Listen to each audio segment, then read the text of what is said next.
semuanya, selamat datang di channel saya yaitu That Librarian Joe. Nah, kali ini saya ingin menjelaskan mengenai alphabet order atau pengurutan sesuai abjad. Nah, untuk apa kita menggunakan urut abjad? Nah, di dalam skill atau kemampuan berpustaka atau perpustakaan, kita masih memerlukan alphabet order atau urut abjad.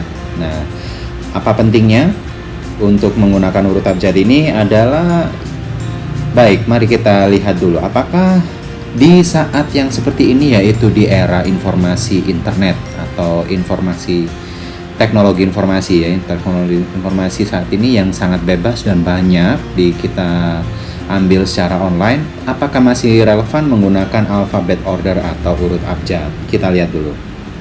Nah, yang pertama mengenai penggunaan alphabet order atau urut abjad ini adalah saat ini ada beberapa hal yang sudah kita tinggalkan, atau mulai ditinggalkan.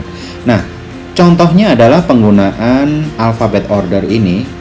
Alphabet order adalah pemakaian atau pencarian sesuai dengan urutan abjad, ya, seperti kita lihat di kamus, ensiklopedi,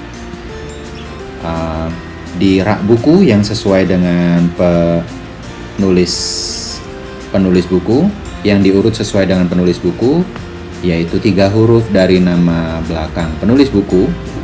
Yang lainnya adalah di bagian penting buku, yaitu indeks, teman-teman. Oke? Di bagian indeks ini kita bisa mendapatkan informasi persis sesuai dengan yang kita mau. Misalnya, kita ingin mencari kata yang ada di dalam buku ini. Nah, di dalam buku ini, dari buku koleksi Literacikal ini, nah, misalnya dalam buku ini kita lihat dulu bagian indeksnya, ya teman-teman, ya. Di bagian indeks ini kita bisa melihat seluruh kata yang mungkin akan dibutuhkan oleh pembacanya untuk mendapat informasi tersebut. Nah, misalnya ini, ya. Sekarang kita lihat di sini ada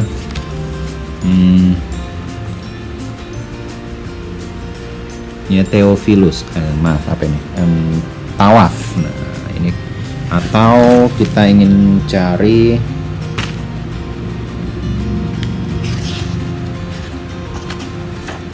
nih, misalnya kita di sini ada nama seorang paus, ya, di dalam buku ini disebut, walaupun ini ceritanya tentang orang Arab. Tentu saja akan terkait dengan banyak hal, ya, dan mungkin saja kita menemukan informasi yang tidak kita duga. Contohnya ini.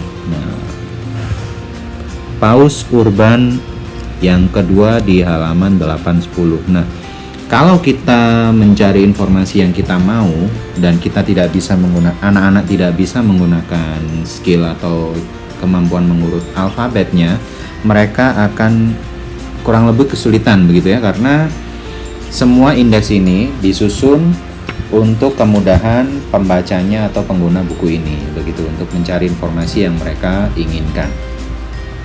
Seperti yang kita inginkan, ya. Misalnya di sini kita ingin mencari, ya, Hammurabi misalnya. Nah, Hammurabi karena dimulai dengan huruf H, maka kita lihat di sini urutan dari huruf yang teratas, yaitu C, D, D, E, F, kemudian sampai dengan huruf H depannya. Nah, Hammurabi ada di halaman Hammurabi, ada informasi di halaman 943, teman-teman. Nah, bayangkan kalau kita tidak menggunakan indeks di dalam buku ini, ya, kita akan harus mencarinya satu persatu di tiap halaman, dan atau mungkin kita harus mengurut melalui daftar isi di sini, dan itu mungkin saja kita akan terlewat, begitu, kalau kita tidak teliti. Misalnya kita tadi cari informasi tentang Hammurabi, kalau kita tidak tahu ada di bab mana Hammurabi itu dan siapa dia atau konteksnya apa, begitu, ya. Dan buku bisa bermacam ragam sekali konteksnya, dan mungkin urutan daftar isinya akan berbeda-beda di setiap buku, begitu. Nah, kita akan harus merinci dari konten ini dan menebak bagian manakah yang bisa menyebut tentang Hammurabi. Nah, sesuai dengan informasi yang diberikan oleh indeks tadi, kita harus melihat ke halaman 943, dan ini ada di, kita tinggal mencari di dalam halaman tersebut kata Hammurabi begitu, dan kita akan memperoleh informasinya cepat daripada kita harus membuka satu persatu, dan ini tidak mungkin karena ini 900 halaman lebih, teman-teman. Nah, kalau bukunya lebih tipis mungkin saja kita menemukan, dan itu tetap saja harus melihat dari masing-masing halaman dan meneliti tiap baris begitu. Kalau begini akan lebih cepat. Nah, oke, ternyata orang bernama Hammurabi disebutkan di dalam baris yang berikut ini yang ada saya tunjuk ini ya. Itu lebih cepat. Nah, ini fungsinya hampir sama dengan kalau kita mencari di dalam dokumen atau di dalam halaman web. Kita bisa mencari di navigasi dan mengklik find atau cari kalau di dalam bahasa Indonesia, atau search, atau Ctrl F ya kalau zaman dulu. Nah, atau kita melihat dari buku yang sebelah sini yaitu Dinosaur. Ini buku anak-anak ya, lebih cepat daripada yang saya memberi contoh yang tadi karena untuk kasus buku apabila bukunya sangat tebal. Ini cukup tebal juga sih sebenarnya untuk anak-anak untuk mencarinya. Nah, misalnya kita ingin mencari kata informasi dalam buku ini yang menyebutkan tentang T-Rex. Nah, kita lihat bagian indeks. Di indeks ini urutannya seperti yang tadi nih.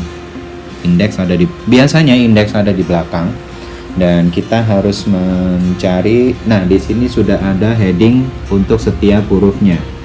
T-Rex berarti ada di huruf T. T ada kata T-Rex. Atau mungkin nama resminya ya, bukan singkatan, yaitu Tyrannosaurus Rex. Nah, di sini ternyata teman-teman. Coba kita cari T-Rex saja. Oh, T-Rex saja tidak ada ternyata. Nah, kita harus melihat lagi kata itu singkatan atau bukan. Kalau singkatan, kita harus melihat dulu kata aslinya yaitu Tyrannosaurus Rex ini.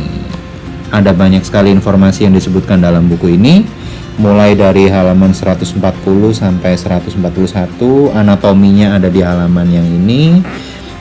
Otak si T-Rex ada di halaman 186 dan lain-lain nih. Informasi yang diberikan cukup banyak.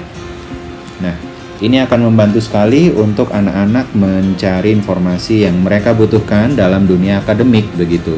Misalnya anak kelas 3 atau kelas 4 atau kelas berapapun ya, untuk mencari informasi yang tepat sesuai dengan yang mereka cari, yaitu misalnya seperti tadi.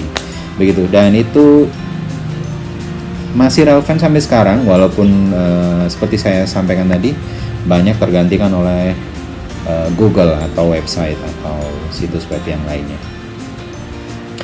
Oke, ya sekarang bagaimana caranya mengajarkan kepada anak-anak? Nah, anak-anak bisa di-trigger kalau untuk untuk alfabet order tersebut atau urut abjad ya, skill mereka bisa hal tersebut bisa juga dilakukan sebagai triggernya adalah mereka bisa berbaris menggunakan human graph. Human graph ini kita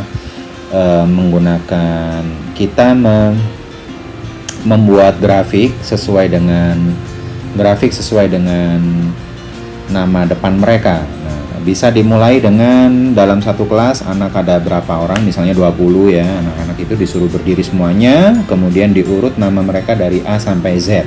Dari huruf depannya begitu. Misalnya awalnya dari nama panggilan dulu, misalnya panggilannya Adi, Banu, dan Reni dan lain-lain. Nah, itu diurut dulu. Kalau mereka masih kesulitan bisa ditulis dulu di papan tulis. Nah, namanya siapa saja ditulis itu, nanti akan ketemu ya yang mana yang duluan, yang A, dari A sampai B. Kadang-kadang mereka akan kesulitan kalau skip, kalau tidak ada huruf yang ada di dalam kelas itu. Misalnya huruf X, jarang sekali kita temukan nama dengan huruf depan X begitu, walaupun bisa saja ada.